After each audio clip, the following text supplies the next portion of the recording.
దేవుని యొక్క ఉచితమైన కృప వలన మనందరి జీవితాల్లో దేవుడు మరి యొక్క నూతన వచనము అనుగ్రహించి ఆయన సన్నిధిలో చేరి ఆయనకు కృతజ్ఞతాస్తుతులు చెల్లించేటటువంటి ప్రార్థనా కూడికలో మీ అందరితో కలిసి నా కుటుంబంతో కలిసి దైవ వర్తమానాన్ని అందించడానికి దేవుడు నాకు అనుగ్రహించిన సమయాన్ని బట్టి, ఆయుష్ను బట్టి, నన్ను రక్షించిన నా యేసయ్యకు వందనములు చెల్లిస్తూ, అడగగానే వారి యొక్క అంగీకారాన్ని తెలిపి నన్ను ఆహ్వానించినటువంటి గురుమండల అధ్యక్షులు రెవరెండ్ కుమార్ గారికి, ఆశీర్వాదం అన్నకు, సంఘ పెద్దలకు, కమిటీ వారికి, స్థిర సమాజం వారికి, యవనస్తులందరికీ కూడా నా నూతన వచన శుభములను తెలియజేస్తూ, చిన్నబిడ్డలందరికీ కూడా నా ఆశీర్వాదాలను తెలియజేస్తూ ఉన్నాను. సెయింట్ పీటర్స్ నూతన దేవాలయంలో ఈ దినమున దేవుని యొక్క వర్తమానాన్ని అందించడానికి దేవుడు నిర్ణయించి ఉన్నాడని నేను తలస్తూ ఉంటున్నాను. ఈ దేవుని యొక్క ప్రాముఖ్యతను తెలియజేస్తూ, ఒకవేళ కొంచెము సమయము తీసుకున్నా అన్నిలా భావించడని నేను తలస్తూ వాక్య ధ్యానంలోనికి వెళ్ళక ముందు ఒక చిన్న పాట మనం పాడుకుందాం. ప్రార్థన వినేది పావనుడా,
ఈ 2025వ సంవత్సరం ప్రారంభ దినమునకు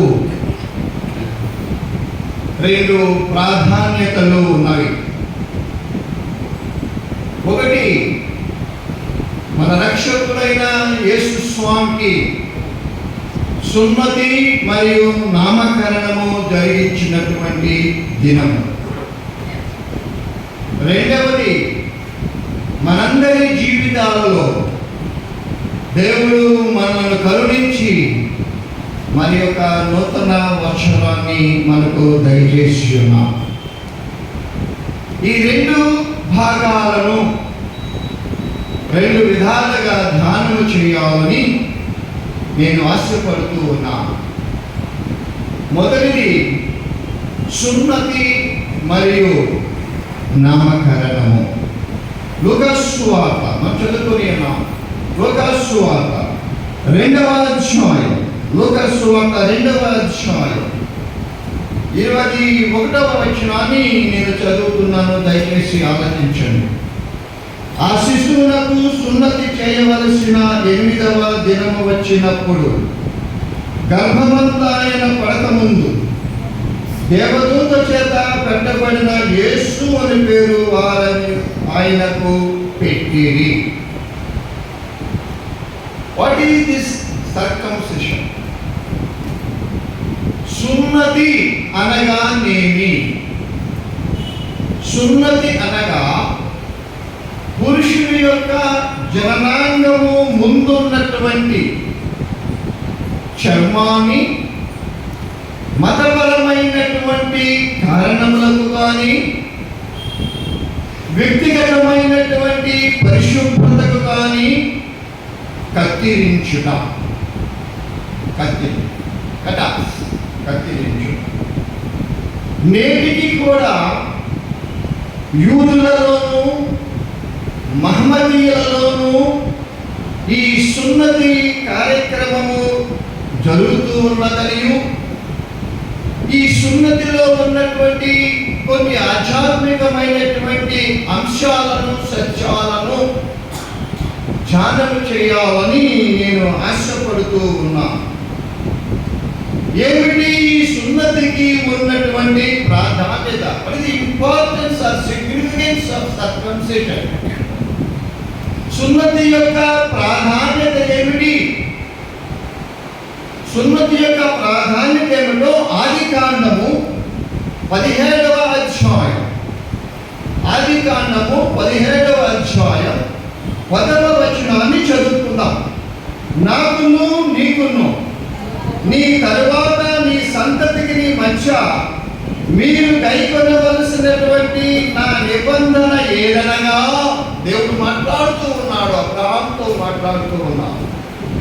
నీకును నాకును, అబ్రహామునకును దేవునికి మధ్య, నీ సంతతికి నా సంతతికి మధ్య గైకొనవలసినటువంటి నిబంధన. కోవనెంట్. ఏమిటి ఆ నిబంధన? మీలో ప్రతి మగవాడును సున్నతి పొందవలెను. It is compulsory. ఇది ఒక నిబంధన. ఈ సున్నతి అనేటటువంటిది దేవునికి అబ్రహామునకు మధ్య జరిగినటువంటి ఒక ఒడంబడిక. It is an agreement between God and Abraham. దేవునికి అబ్రహామునకు మధ్య ఉన్నటువంటి ఒక నిబంధన, ఒక అంగీకారం. నీకును నాకును నీ సంతానమునకును నా సంతానమునకును మధ్య మీరు కైకొనవలసినటువంటి నిబంధన. What is that? అదేమిటి? సున్నతి. మీరు ప్రతి మగవాడును సున్నతి పొందవలెను. ఆదికాండము 15వ అధ్యాయం, 4వ వచనాన్ని మనం చూసినప్పుడు యెహోవా వాక్యము అతని యొద్దకు వచ్చి, ఇతడు నీకు వారసుడు కాదు, నీ గర్భవాసమున పుట్టబోచున్నవాడు నీకు వారసుడని చెప్పెను. There is an agreement between God and Abraham. కానీ అబ్రహామునకు హాగరుతో ఒక సంతానము కలదు, ఇష్మాయేలు అన్నటువంటి సంతానము కలదు. దాని తర్వాత దేవుడు తన కుమారుని యొక్క రాకడ కొరకు, తన కుమారునికి ఒక వంశవృక్షాన్ని ఏర్పరచడం కొరకు తాను ఆనాడు ఏదైనా వనములో చేసినటువంటి ఒక వాగ్దానం నెరవేర్పు కొరకు తన కుమారునికి ఈ లోకపరమైనటువంటి, ఎందుకనగా రక్తమాంసములు ధరించినటువంటి వాడుగా ఈ లోకంలోనికి రానయ్యున్నటువంటి రక్షకుడైన నజరేయుడైన యేసునకు ఒక వంశావళి కావాలి. ఆ వంశావళి కొరకు కొరకు ఏమి చేశాడు దేవుడు? ఎండిన శాల గర్భాన్ని తెరిచాడు ఆయన. తన కుమారుని యొక్క రాకడ కొరకు మానవుడిగా ఈ లోకములోనికి జన్మించనయ్యున్నటువంటి త్రిత్వములో ఏకమై ఉన్నటువంటి కుమారుని కొరకు మానవుడిగా జన్మించాలి కనుక తన కుమారుని యొక్క రాకడ కొరకు వృద్ధాప్యములో వయసు ఉడిగినటువంటి కాలములో ఎండినటువంటి గర్భమును ధరించినటువంటి శాల యొక్క గర్భాన్ని దేవుడు తెరచి ఉన్నాడు. ఎంత గొప్ప దేవుడు నా దేవుడు! ఎంత గొప్ప దేవుడు నా దేవుడు! ఆయనకు అసాధ్యమైనది కూడా ఏది కూడా ఈ లోకంలో లేదు విశ్వాసంలో. అది మనందరికీ తెలిసినటువంటిదే. హాగరు ద్వారా అబ్రహామునకు జన్మించినటువంటి ఇష్మాయేలు గురించి దేవుడు మాట్లాడుతూ ఉన్నాడు. దేవుడు ఏమని మాట్లాడుతూ ఉన్నాడు? యెహోవా వాక్యము అతని యొద్దకు వచ్చి, ఇతడు నీకు వారసుడు కాదు. ఈ ఇష్మాయేలు హాగరు ద్వారా నీకు జన్మించినటువంటి ఇతడు నీకు వారసుడు కాదు. ఎవరు నీ వారసుడు? నీ గర్భవాసమున పుట్టబోచున్నవాడు నీకు వారసుడగును. నీ గర్భవాసమున పుట్టబోచున్నవాడు నీకు వారసుడవుతాడయా. ఆశ్చర్యం కదా! He has no hope at all to become a father. తండ్రిగా అబ్రహామునకు ఏ రకమైన ఆశ లేదు, నిరాశ నిస్పృహతో శారా ఉన్నది. కానీ దేవుడు మాట్లాడుతూ ఉన్నాడు, నీ గర్భవాసమున పుట్టబోవాడు నీకు వారసుడవుతాడు. నీకు వారసుడవుతాడు. ఆదికాండము 17వ అధ్యాయం, ఆదికాండము 17వ అధ్యాయం 12వ వచనములో 8 దినముల వయస్సు గలవాడు అనగా నీ ఇంట పుట్టిన వాడైనను నీ సంతానము కాని అన్నిటి యొక్క వెండితో కొనబడిన వాడైనను మీ తరములలో ప్రతి మగవాడు మీలో సున్నతి పొందవు. There is a condition. ఒక కండిషన్ దేవుడు పెడుతూ ఉంటున్నాడు. 8 దినముల వయస్సు గలవాడు. I am going to link with New Testament. ఈరోజు మనం చదువుకున్నటువంటి పాఠంతో నేను అనుసంధానం చేయబోతున్నాను. 8 దినముల వయస్సు గలవాడు అనగా నీ ఇంట పుట్టిన వాడైనను నీ ద్వారా పుట్టిన వాడైనను నీ సంతానము కాని నీ యొక్క వెండితో కొనబడిన వాడను అడాప్టర్ సన్ అయినప్పటికీ నీ కూడా మీ తరములలో ప్రతి మగవాడు మీలో సున్నతి పొందవలెను. మీలో సున్నతి ఇది దేవుని యొక్క కండిషన్. దేవుని యొక్క కండిషన్ సున్నతి. అబ్రహామునకును దేవునికి మధ్య నిబంధనకు గురువుగా ఉన్నటువంటి ఈ సున్నతి ఏమిటి? దీని యొక్క చరిత్ర, వాట్ ఈస్ హిస్టరీ? దీని యొక్క చరిత్ర ఏమిటి? సాంప్రదాయంగా ఇశ్రాయేలీల కుటుంబంలోని పెద్ద వ్యక్తి ఈ సున్నతి కార్యక్రమాన్ని జరిగిస్తూ ఉంటారు. కుటుంబంలోని పెద్ద వ్యక్తి, పెద్దవారు ఈ సున్నతి కార్యక్రమాన్ని నిర్వహిస్తూ ఉంటారు. కానీ నిర్గమాకాండం 4వ అధ్యాయం 25-26 వచనాలలో 25-26 వచనాలలో సిప్పోరా వాడిగల రాయి తీసుకొని తన కుమారునికి సున్నతి చేసి అతని పాదముల యొద్దకు పడవేసి, నిజముగా నీవు నాకు రక్త సంబంధమైన పెనిమిటి వైద్యులను అంతటా ఆయన అతనిని విడిచెను. అప్పుడు ఆమె, ఈ సున్నతిని బట్టి నీవు నాకు రక్త సంబంధమైన పెనిమిటి వేరెను. కేవలము ఆ కుటుంబంలో ఉన్నటువంటి పెద్ద వ్యక్తి సున్నతి జరిగించవలసి ఉన్నప్పటికీ కూడా స్త్రీ అయినటువంటి మోషే యొక్క కుమార్తె అయినటువంటి ఆమె ఏం చేసిందంటే, అప్పుడు అతని భార్య సిప్పోరా తన కుమారునికి సున్నతి జరిగించిన స్త్రీ మోషే యొక్క భార్య సిప్పోరా తన కుమారునికి సున్నతి జరిగించినట్లుగా మనం చూస్తూ ఉన్నాం. దీన్ని బట్టి మనం ఏం అర్థం చేసుకోవచ్చు, కొన్ని పరిస్థితులలో కూడా స్త్రీలు సున్నతి కార్యక్రమాన్ని జరిగించినట్లుగా మనం చూస్తూ ఉన్నాం. మరలా మీ జ్ఞాపకం చేస్తూ ఉన్నాను, ఈ సున్నతి ఇశ్రాయేలు జనాంగములకు దేవునికి మధ్య ఏర్పడినటువంటి నిబంధనకు గుర్తుగా ఉన్నది. యెహోషువ గ్రంథం 5వ అధ్యాయం, యెహోషువ గ్రంథం 5వ అధ్యాయం 2 నుండి 9 వచనాలను మనము గమనించినప్పుడు, నేను చదవటం లేదు, 2 నుంచి 9 వచనాలను మనం గమనించినప్పుడు ఐగుప్తు జనాంగము, ఐగుప్తులో ఇశ్రాయేలు జనాంగము ఐగుప్తులో నుండి బయలుదేరిన సమయంలో అందరూ సున్నతి పొందినటువంటి వారే. కానీ మరి వారి అరణ్య ప్రయాణములో పుట్టిన వారికి వారు సున్నతి జరిగించలేదు. అందుకనే వారందరూ చనిపోయేంత వరకు దేవుడు ఆ ఇశ్రాయేలు జనాంగాన్ని 40 సంవత్సరముల పాటు అరణ్యములోనే తిప్పాడు ఆయన.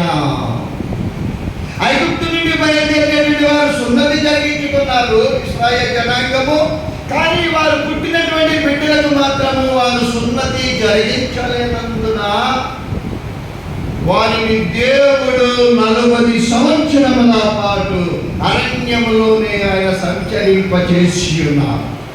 కానీ వారికి పుట్టినటువంటి కుమారులకు యెహోషువ సున్నతి జరిగించినట్లుగా చూస్తూ ఉన్నారు. దేవుడు వారందరూ సున్నతి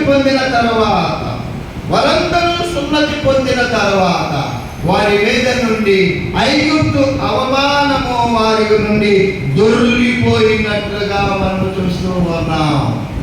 సున్నతి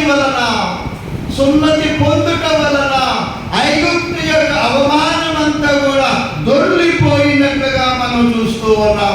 సున్నతి చేయబడినటువంటి ఆ ప్రదేశమునకు ఏమని పేరు పెట్టబడినదంటే గిల్గాలు అని పేరు పెట్టబడినది. గిల్గాలు అనగా దొర్లిపోవుట.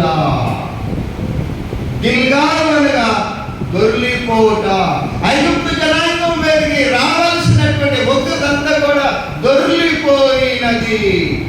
వారి మీద ఉన్నటువంటి అవమానాలన్నీ కూడా దొర్లిపోయినవి. ఇంతటి ప్రాముఖ్యత కలిగినటువంటి సున్నతిని గురించి ఈ దినమున మనము ధ్యానించుకొనుట మన యొక్క అదృష్టము కదా. ఇప్పుడు మనము శారీరకమైనటువంటి సున్నతిని చూశాం, మరి ఒక అద్భుతమైనటువంటి సున్నతిని మనం చూడబోతున్నాం. చూస్తున్నారా? ద్వితీయోపదేశకాండం 10వ అధ్యాయం, ద్వితీయోపదేశకాండం 10వ అధ్యాయం 16వ వచనములో, కాబట్టి మీరు సున్నతి లేని మీ హృదయమునకు, గమనించండి, కాబట్టి మీరు సున్నతి లేని మీ హృదయమునకు సున్నతి చేసుకొని ఇక మీదట ముష్కరులు కాకుండుడి. Very astonishing. సంపర్క అవయవానికైతే శారీరకంగా బాహ్యంగా సున్నతి ఉన్నది, కానీ దాని యొక్క గోప్యాంగ చర్మాన్ని తొలగించటము జరుగుతూ ఉన్నది. కానీ వాట్ ఈస్ దిస్ వన్? హృదయ సున్నతి. కాబట్టి మీరు సున్నతి లేని మీ హృదయములను ఏం చేసుకోమంటున్నారు దేవుడు? సున్నతి చేసుకొని, సున్నతి లేని మీ హృదయములకు సున్నతి చేసుకొని ముష్కరులు కాకుండుడి. రాత్రంతయు శ్రమ పడినా రాలేదు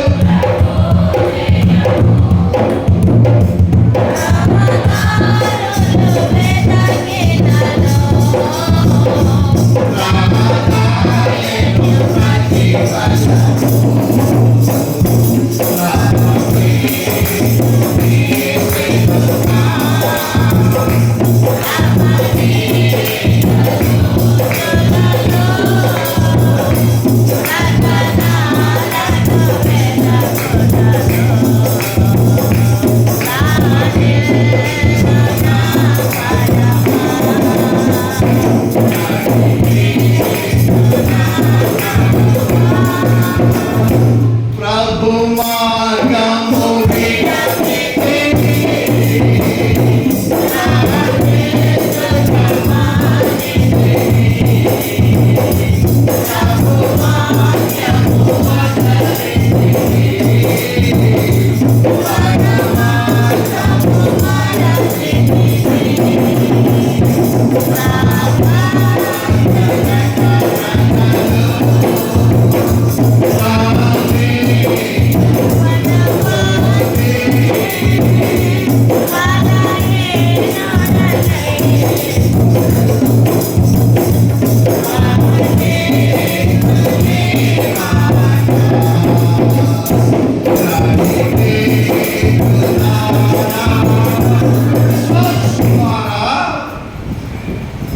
బాహ్యంగా జరిగేటటువంటి సున్నతి కంటే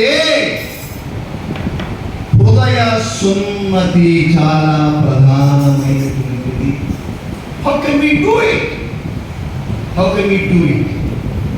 బాహ్యంగా ఉన్నటువంటి గోప్యాంగ చర్మాన్ని అయితే మనం కట్ చేయగలము కానీ, కత్తిరించగలము కానీ, మన హృదయాన్ని బయటికి తీసి గుండెలు కొంత కత్తిరిద్దామా?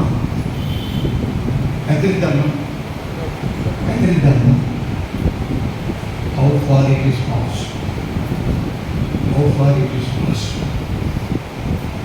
హృదయ సున్నతి. సున్నతి అంటే మనం చూచాం, కానీ హృదయ సున్నతి కూడా జరుగుతున్నదని, కలగాలని, జరగాలని ఈ ఉదయకాలంలో దేవుని వాక్యము మనతో మాట్లాడుతూ ఉన్నది. ఏమిటి ఈ హృదయ సున్నతి అంటే? Circumcision of the heart is a spiritual circumcision.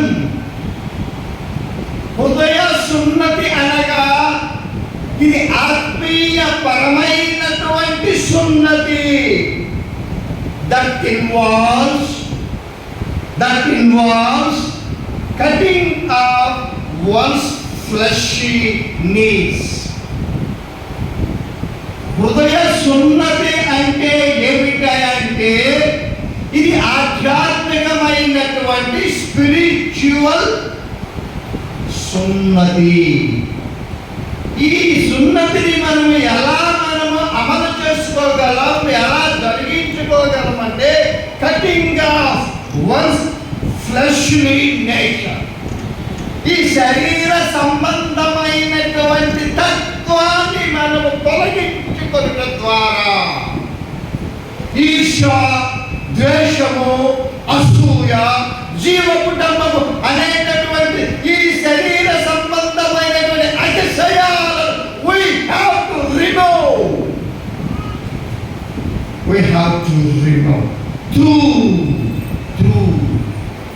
heart circumcision.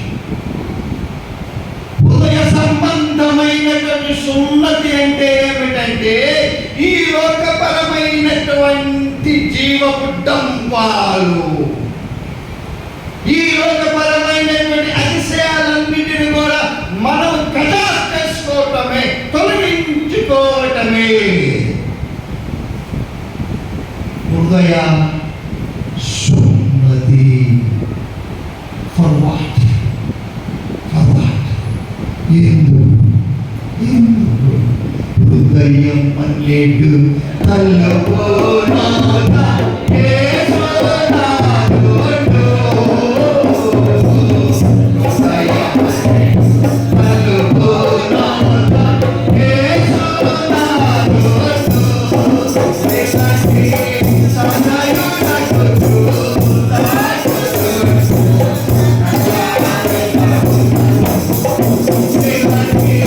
సదాయుడకు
విశ్వవ్యాప్తమైనటువంటి స్వాగతాన్ని దేవుడు ఈ రోజున మనకు అందిస్తూ ఉన్నాడు. విశ్వస్తున్నారా?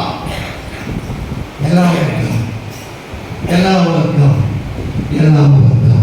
మన హృదయాలకు ఏం చేసుకుందాం, ఏం చేసుకుందాం, ఏం చేసుకుందాం? మీరు అనుకుంటూ ఉండవచ్చు, ఈరోజు 1వ తారీఖున గుమ్మగుమ్మనేంటి వంటలు చేసుకొని మేము దేవాలయానికి వస్తే నేనేం చేసుకోమంటున్నాను మిమ్మల్ని? లేదా మనమేమి చేసుకుందాం ఈ దినమన? మనమేం చేసుకుందాం ఈ దినమన? మన హృదయాలకు సున్నతి జరిగించుకున్నాం. విశ్వాసులారా, మన హృదయాలకు సున్నతిని జరిగించుకుందాం. విశ్వాసులారా, హృదయ సున్నతి అనగా శారీర సంబంధమైనటువంటి తత్వాన్ని మనము ఆ ఆశలన్నింటిని కూడా మనము తొలగించుకుందాం. విశ్వాసులారా, సువార్తలలో పౌలు గారు రాసినటువంటి పత్రికలలో దీని గురించి ఆయన ఏమి రాశాడో చూద్దామా? రోమాపత్రిక హృదయ సున్నతి గురించి ఆయన ఏమి తెలియజేస్తున్నాడో చూద్దామా ఒకసారి? రోమాపత్రిక 2వ అధ్యాయం 28 నుండి 29 వచనాలను చూచుకుందాం. బాహ్యమునకు యూదుడైన వాడు యూదుడు కాదు. బాహ్యమునకు యూదుడైన వాడు యూదుడు కాదు. శరీరమందు బాహ్యమైన సున్నతి, చెప్పండి, శరీరమందు బాహ్యమైన సున్నతి కాదు. అయితే అంతరంగమందు యూదుడైన వాడే యూదుడు. మరియు సున్నతి హృదయ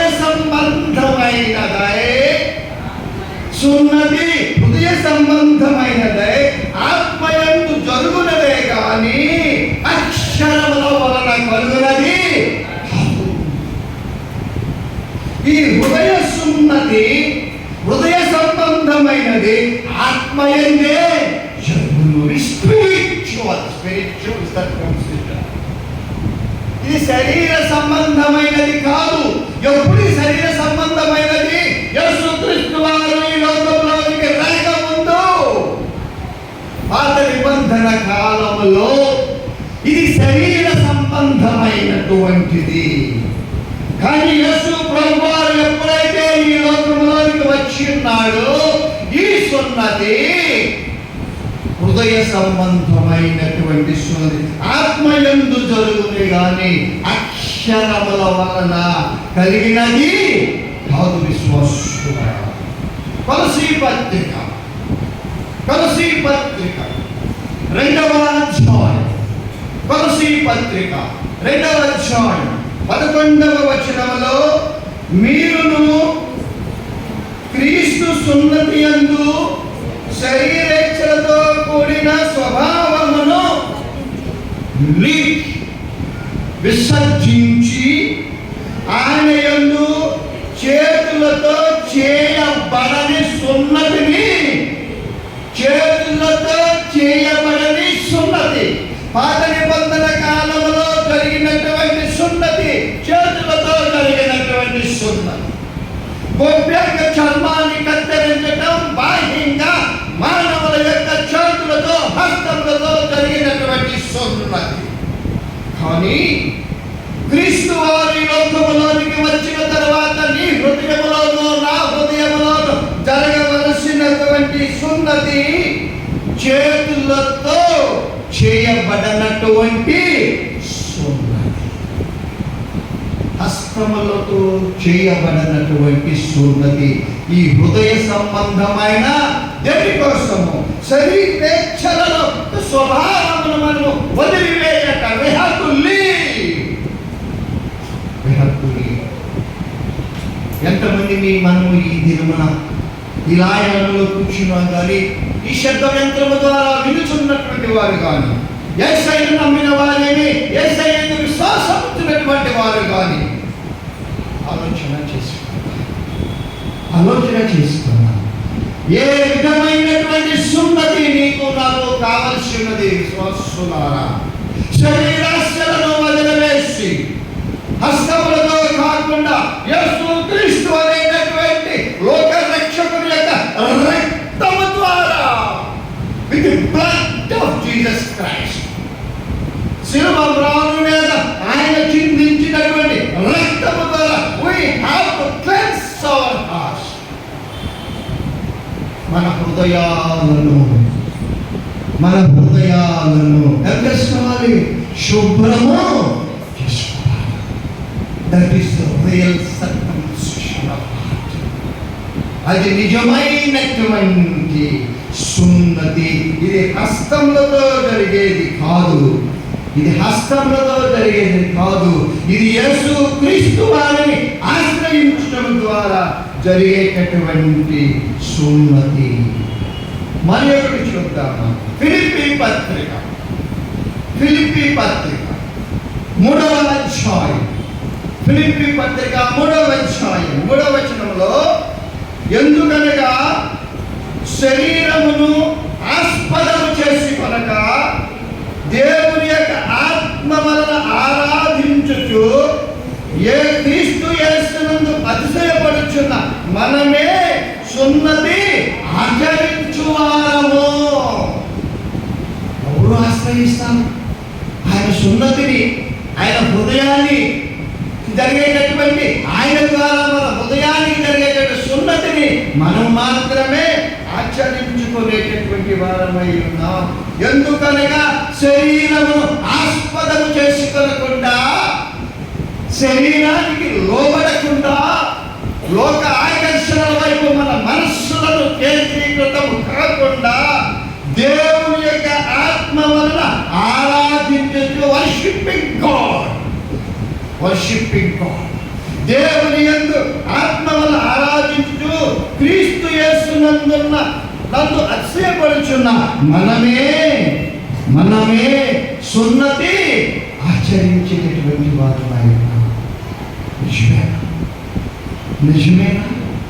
నిజమేనా? దేవుడు పూర్వకాలంలో అబ్రహాముతో చేసుకున్నటువంటి నిబంధనకు గుర్తుగా ఉన్నటువంటి ఈ సున్నతి ఆధునిక కాలంలో, నవీన కాలంలో ఉదయానికి జరిగేటటువంటి సున్నతిని మనము అంగీకరిస్తూ ఉన్నామా? ఈ శరీరాచరణను ఈ నూతన వచ్చరములో వదిలివేయడానికి మనం సిద్ధంగా ఉన్నామా? విశ్వాసులారా, ఇర్మియా గ్రంథం 4వ అధ్యాయం, ఇర్మియా గ్రంథం 4వ అధ్యాయం 4వ వచనములో, అవిధేయులైన మానుకొని ఈ నూతన వచనములో దేవుని వాక్యము సున్నతిని మనము ధ్యానం చేసుకొని చుండగా దేవుని వాక్యము నీతోనూ నాతోనూ మాట్లాడు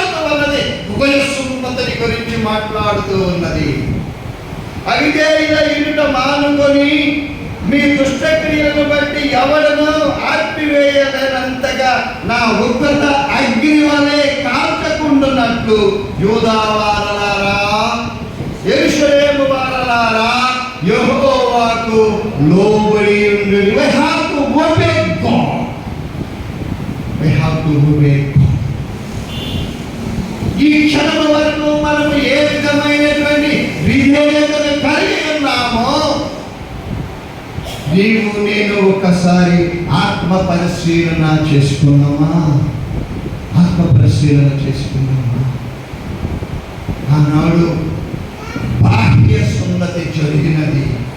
నజరేయుడైన యేసయ్య ఈ లోకములోనికి వచ్చిన తరువాత మన హృదయాలకు సున్నతి జరగవలసి ఉన్నది. విశ్వాసులారా, ఎందుకోసమయ్యా?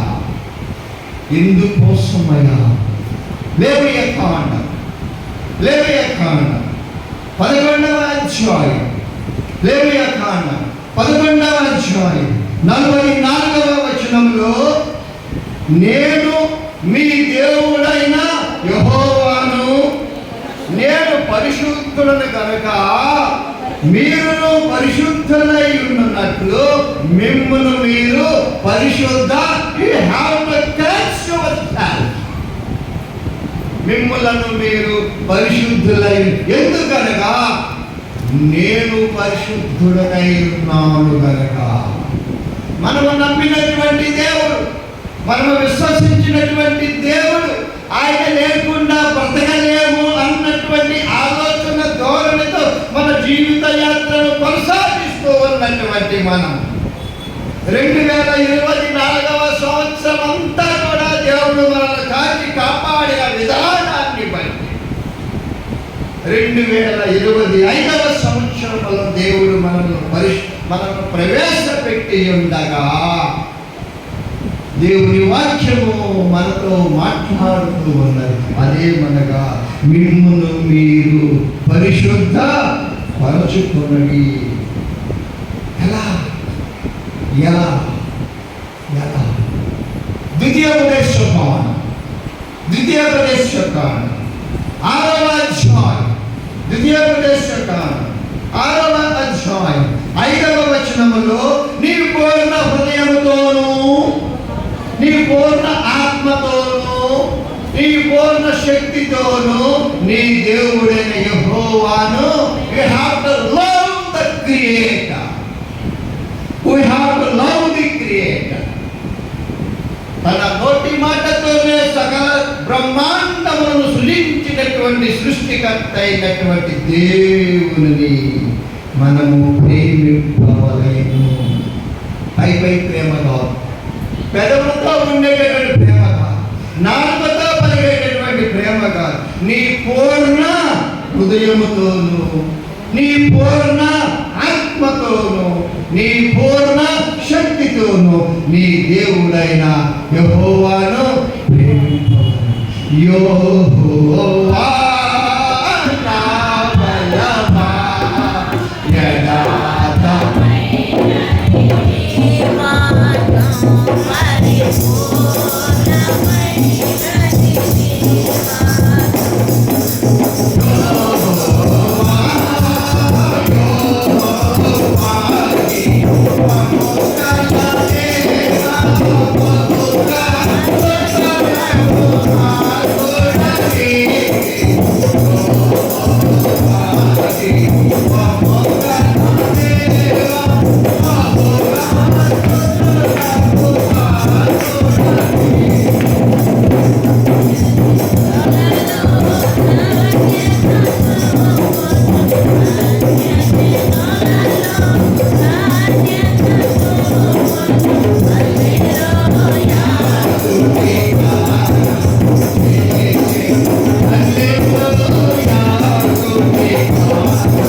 నన్ను ఆదుకునేటటువంటి నా దేవుడు. నేను ఆశ్రయించినటువంటి వాడు ఈ లోకంలో ఉన్నటువంటి వారందరికంటే బలవంతుడు, శక్తివంతుడైనటువంటి నా దేవుడు. నా దేవుని నేను పూర్ణ హృదయముతోను, నా పూర్ణ శక్తితోను, నా పూర్ణ బలముతోను ఐఎమ్ లవింగ్ మై గాడ్. నా దేవుని నేను ప్రేమిస్తున్నాను. నాకు నా వ్యక్తిగతంగా అయితే ఈ ప్రేమను నా తల్లి నాకు నేర్పినది విశ్వాసం. నేను 7వ తరగతి చదువుతూ ఉన్నప్పుడు మా నాన్నగారు చనిపోయారు, మాస్టర్ గారుగా పనిచేసి. నా తల్లి నన్ను పెంచినది, దేవుని ప్రేమలో నా తల్లి నన్ను పెంచినది. నా తల్లి యొక్క ప్రేమ, నా తల్లి యొక్క సేవ ఈనాడు నన్ను అనేక సంఘాలలో దేవుని యొక్క సత్యసువార్తను ప్రకటించడానికి కృపను నాకు అనుగ్రహించినది విశ్వాసులారా. నీ దేవుడైన యెహోవా నీ పూర్ణ హృదయంతో, నీ పూర్ణ ఆత్మతోను, నీ పూర్ణ శక్తితోను దేవునిని మనము ఆరాధించవలసి ఉన్నది విశ్వాసులారా. యేసుక్రీస్తు వారు జన్మించడానికి 2 శతాబ్దములకు ముందు గ్రీకు అన్య మతతత్వము జూడాయిజం బెదిరించినప్పుడు సున్నతి వారి యొక్క విశ్వాసమునకు గుర్తుగానున్నది. Is a sign and a symbol. Circumcision is a sign and symbol. ఇది గుర్తుగానున్నది. లూకాసు సువార్త 1వ అధ్యాయం, లూకాసు సువార్త 1వ అధ్యాయం 59వ వచనములో నూతన నిబంధనలోకి నేను వస్తూ ఉన్నాం. 8వ దినమున వారు ఆ శిశువునకు సున్నతి చేయవచ్చి తండ్రి పేరును బట్టి జకర్యా అని పేరు వానికి పెట్టబోచుండగా. దేనికి మనము ఈ జనవరి 1వ తేదీన ఒక పండుగగా మనం జరుపుకుంటున్నామంటే నా రక్షకుడైన యేసు స్వామికి సున్నతి జరిగినటువంటి రోజు. ఎలా క్యాలిక్యులేట్ చేశారు? ఆయన పుట్టినది నిర్ణయించారు డిసెంబర్ 25వ తారీఖు. అక్కడి నుంచి మనం 8 దినాలు లెక్కేసుకుంటూ ఉంటే ఈ 1వ తారీఖు ఆయన జన్మించి అప్పుడు 8 దినములయ్యున్నది. 8 దినమున ఆ దినం ఆయనకు సున్నతి చేయవచ్చి దేవదూతల చేత చెప్పండి జకర్యా అని పేరు ఆయనకు పెట్టబోచుండగా. లూకాసు సువార్త చదువుకున్న లూకాసు సువార్త 2వ అధ్యాయము 21వ వచనములో ఆ శిశువునకు సున్నతి చేయవలసిన 8వ దినము వచ్చినప్పుడు గర్భమందాయన పడక మునుపు దేవదూతల చేత పెట్టబడిన యేసు అను. మొదటగా నేను మీకు విన్నవించుకున్నాను, ఈ దినమునకు 2 ప్రత్యేకతలు ఉన్నవని.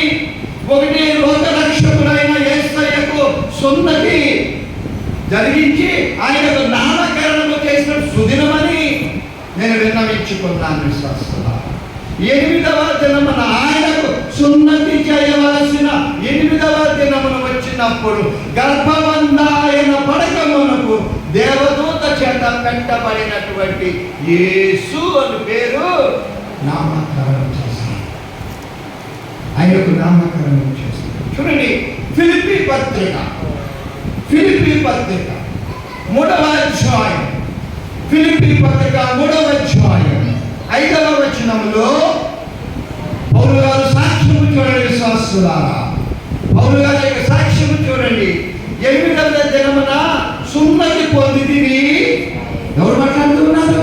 ఫిలిప్పీ సంఘానికి అపోస్తలుడైన పౌలు గారు రాసినటువంటి పత్రికలో ఆయన మాట్లాడుతూ ఉన్నటువంటి ఆ సంఘానికి తెలియజేస్తూ ఉన్నటువంటి తన జీవితంలో స్వయంగా జరిగినటువంటి ఒక అద్భుతమైన సంఘటనను ఆయన సంఘానికి తెలియజేస్తూ ఉన్నాను. 8వ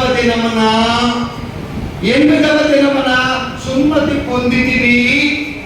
ఇశ్రాయేలు వంశపు వాడనై బెన్యామీను గోత్రములో పుట్టి హెబ్రీల సంతానమైన హెబ్రీయుడనై ధర్మశాస్త్ర విషయము పరిసయ్యుడనై ఉన్నాను.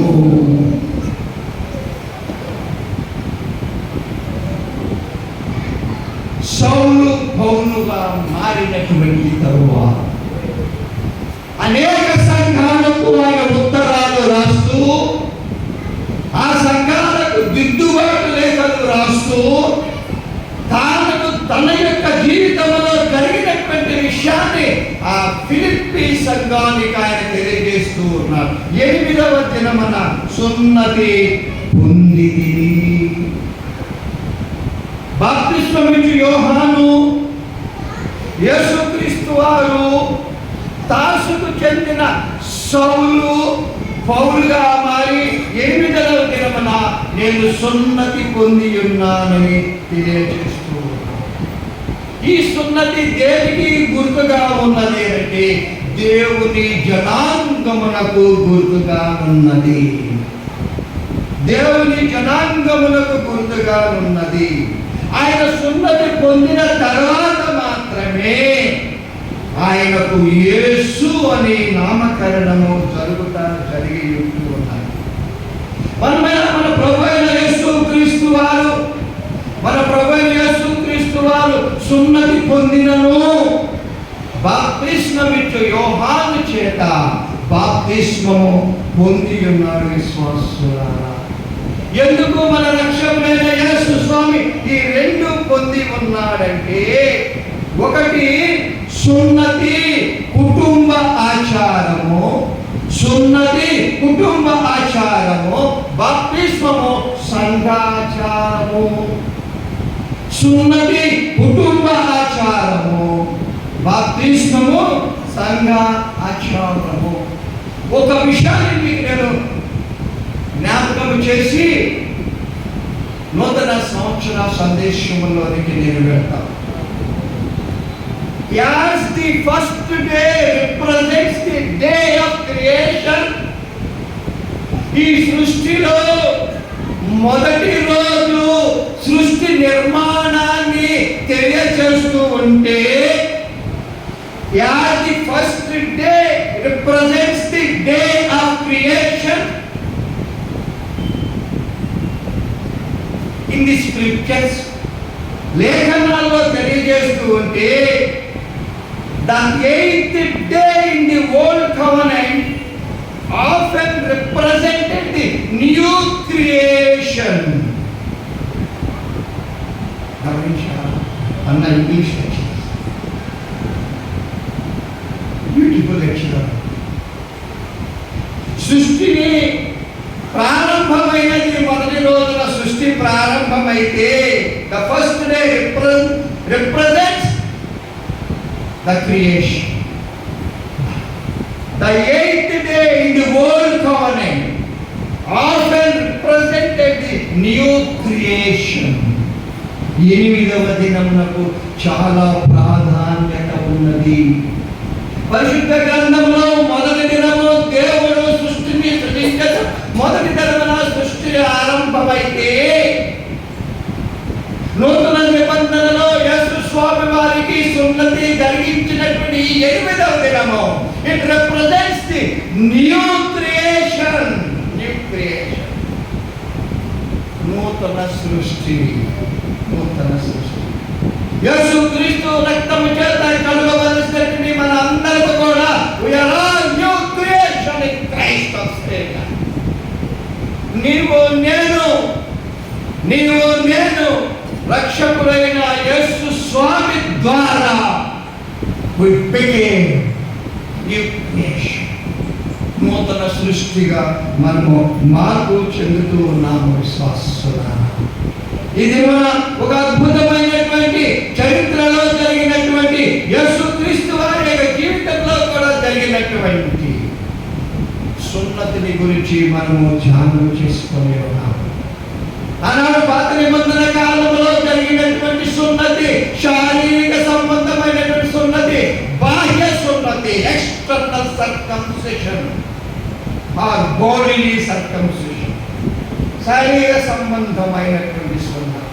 ఈనాడు మనకు జరగవలసినటువంటి సున్నతి ఇది స్పిరిచువల్ సర్కంసిషన్, హృదయ సంబంధమైనటువంటి సున్నతి. మరి మనం ఆలోచన చేసుకున్నామా? ఏ విధమైనటువంటి సున్నతిని మనం జరిగించుకొని ఉన్నాం? ఆనాడు జరిగినటువంటి సున్నతి పరిశుద్ధత కొరకు జరిగించుకున్న సున్నతి. ఈనాడు మన హృదయము, ఎందుకంటే హృదయము అన్నిటికంటే ఘోరమైనటువంటిది. హృదయము అన్నిటికంటే ఘోరమైనటువంటిది. అటువంటి ఈ హృదయానికి ఒక చికిత్స జరగాలి, ఒక శస్త్రచికిత్స జరగాలి. ఆ శస్త్రచికిత్స వాక్య రూపంలో ఉన్నటువంటి నజరేయుడైన యేసయ్య, స్వచ్ఛమై ఉన్నటువంటి యేసయ్య. ఈ రెండు రకాలైనటువంటి సున్నతిలో మనం ఈ దినమున మనం ధ్యానించుకొని ఉండగా మనందరము కోరుకునేటటువంటిది హృదయ సంబంధమైనటువంటి సున్నతి మనకు జరగవలసి ఉన్నది. విశ్వాసం రెండవ ప్రాధాన్యత, నూతన వత్సరము మనందరి జీవితములలో ప్రారంభమైపోతున్నది. యేసుక్రీస్తు వారి యొక్క జన్మ ఈ లోక కాలాన్ని రెండుగా విభజన చేసి ఉన్నది. ఆయన ఈ లోకములో జన్మించిన చారిత్రక వాస్తవము, సత్యము, హిస్టారికల్ ఎవిడెన్స్. చరిత్రకారులు ఎవరు కూడా ఎవిడెన్స్ లేకుండా వారు ఏ సిద్ధాంతాన్ని వారు ప్రతిపాదించారు. వారు ప్రతిపాదించారంటే there are some evidences. కనుకనే యేసుక్రీస్తు వారు జన్మించిన తర్వాత ఈ లోక కాలము రెండుగా విభజన చెందినది. ఒకటి క్రీస్తు పూర్వము, రెండవది క్రీస్తు శకము. It is real. It is true. It is true. ఆ రక్షకుడు జన్మించినాడనటకు ప్రబలమైనటువంటి చారిత్రక సత్యము ఏమిటంటే ఈ చరిత్రే రెండుగా విభజన చెంది ఉన్నది చరిత్రకారుల ద్వారా.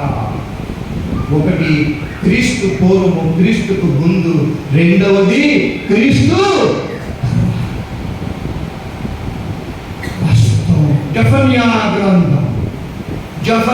గ్రంథం ఈ వచనం మనం చక్కగా చదువుతాం.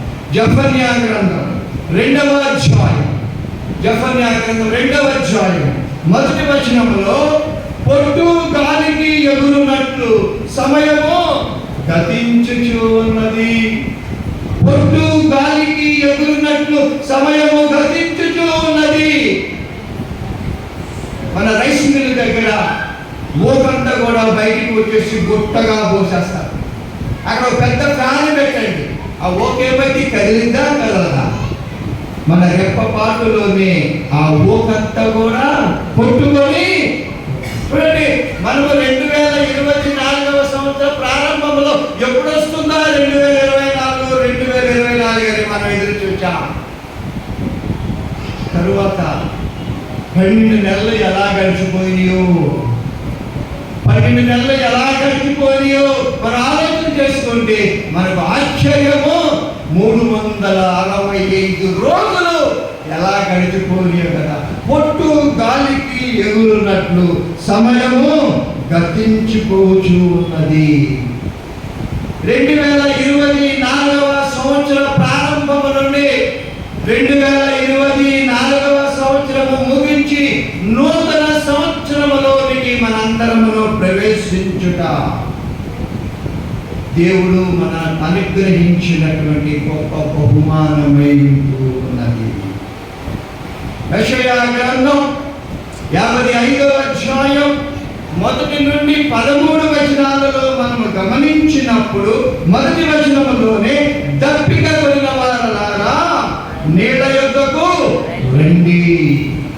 దప్పిక కొనిన వారలారా నీళ్ళ యొద్దకు రండి. ఎవరైతే దప్పిక కొని ఉన్నారో, ఎవరైతే తమ ప్రాణాలను నిలబెట్టుకోవాలని ప్రయత్నం చేస్తూ ఉన్నారో వస్తున్నారో, యు కమ్ టు మీ, మీరు నా యొద్దకు రండి. యెషయా గ్రంథం తొందరగా యెషయా గ్రంథం 45వ అధ్యాయం 22వ వచనంలో, భూమికంత నివాసులారా నా వైపు చూచి రక్షణ పొందుడి, నేను దేవుడను మరి ఏ దేవుడును. భూమికంత నివాసులారా, you look at me, you look at me, you look at me. నేను తప్ప మరి యొక్క దేవుడు మీకు అమ్ములను కూడా లేదు. మనం ఎంత ఘోర పాపమైనా సరే మనల్ని దేవుడు అంగీకరించడానికి సిద్ధముగా ఉన్నాడు. గడిచిన సంవత్సర కాలం అంతటిలో దేవుడు నిన్ను నన్ను నడిపించిన జ్ఞాపకం దేవులన్నిటినీ మనం ఒకసారి జ్ఞాపకం చేసుకోవాలి. ఎంత దుర్భరమైన పరిస్థితిలో మనం ఉన్నప్పుడు దేవుడు మన సుభిక్షముగా మనల్ని దేవుడు కాపాడి ఉంటూ ఉన్నాడు. వాటన్నిటినీ మనము జ్ఞాపకం చేసుకోవాలి. పాత సంవత్సరంలో దారి తప్పిన గడి తప్పిన జీవితాలు ఒకవేళ నీవు నేను కలిగి ఉన్నట్లయితే ఆయన ఎద్దుకు మనము ఆ ఎద్దుకు వచ్చిన వారిని నేను ఎంత మాత్రమును ఎంతటి ఘోర పాపినైనా క్షమించగలిగినటువంటి దేవుడు. 2024వ సంవత్సరంలో దేవునికి ఎంత విరుద్ధమైనటువంటి జీవితాలను నీవు కలిగి ఉన్నట్లయితే ఇప్పటికైనా నూతన వత్సరంలోనైనా మనకు దేవుని యొద్దకు రావాలి. ఒక వచనాన్ని జ్ఞాపకం చేసి యెహోషువ గ్రంథం 3వ అధ్యాయం. మీకు ఒక మంచి వాగ్దానాన్ని గత రాత్రి మనం అందరం కూడా వాగ్దానాలు మనం తీసుకుని ఉంటాం. మనందరికీ ఈ 2025వ సంవత్సరంలో దేవుడు అనుగ్రహించుతున్నటువంటి వాగ్దానము యెహోషువ గ్రంథం 3వ అధ్యాయము 7వ వచనం యొక్క చివరి భాగంలో, నేను మోషేకు తోడై ఉండునట్లు నీకును. 2025వ సంవత్సరం ఆనాడు మోషేకు నేను ఎలా తోడై ఉన్నానో నేను కూడా మీకు తోడై ఉంటాను.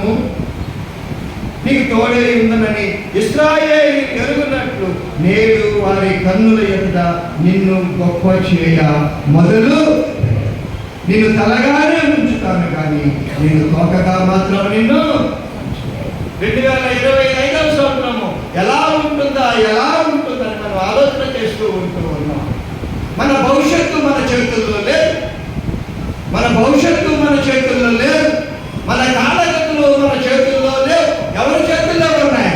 నేను నమ్మినటువంటి నా దేవుని యొక్క చేతుల్లో ఉన్నాయి. ఈ దినం నేను ఒక సంఘానికి ఈ సందేశాన్ని ఇవ్వవలసిన వాడు. దేవుని యొక్క చిత్తము ఈ నూతన ప్రారంభ దినమున నేను మీ మధ్య ఒక దైవజనుని యొక్క కుమారుడు దైవజనుడుగా, గురుమండల అధ్యక్షులుగా, సేవకునిగా ఉన్నటువంటి వారి సంఘాన్ని సెయింట్ పీటర్ లూథరన్ దేవాలయంలో ఈ దినమున దేవుడు మీ అందరికీ వాక్యాన్ని అందించాలని దేవుడు తలస్తే నేను మరొక చోటికి వెళ్ళవలసిన వాళ్ళను తిరిగి నేను మీ యొద్దకు రావడం అనేది విశ్వాసం. నేను నమ్మినటువంటి దేవుడు, నీవు నమ్మినటువంటి దేవుడు నిన్ను విడువడు తెలిసే నిన్ను విడువడు ఎడా. నేను నమ్మినటువంటి దేవుడు, నేను విశ్వసించినటువంటి దేవుడు నన్ను విడువడు, మనల్ని విడువడు.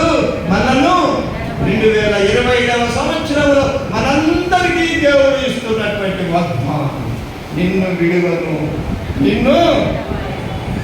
నిన్ను విడువను, ఎడబాయను. నీ దేవుడను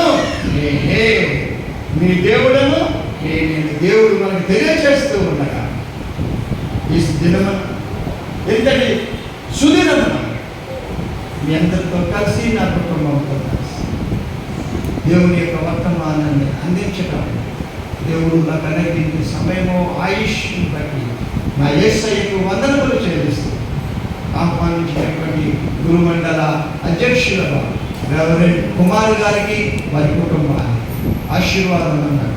విశ్వాసులైన మీ అందరికీ కూడా నా శుభములు, నా వందనములు తెలియజేస్తాం. I wish you all a happy and prosperous new year. నాకు ఇష్టమైన పాట, ఎన్ని సభల్లో నేను పాల్గొన్నా ఈ పాట మాత్రం పాడుకున్న మాత్రం నా సందేశాన్ని నేను ముగించను. ఎందుకనగా స్తోత్రం చెల్లించుము,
మరి ఒకసారి మండల అధ్యక్షుల వారికి, ఆశీర్వాదములతో సంఘటనలకు, కమిటీ వారికి, సభ్యుల వారికి, విశ్వాసులైన మీ అందరికీ, సంఘస్థలందరికీ కూడా నా తరఫున, నా కుటుంబం తరఫున మీ అందరికీ నూతన వచ్చల శుభములు తెలియజేస్తూ ఉన్నా. మీ అనుకున్న ప్రార్థనలో మా పరిచర్యను జ్ఞాపకం చేసుకునండి.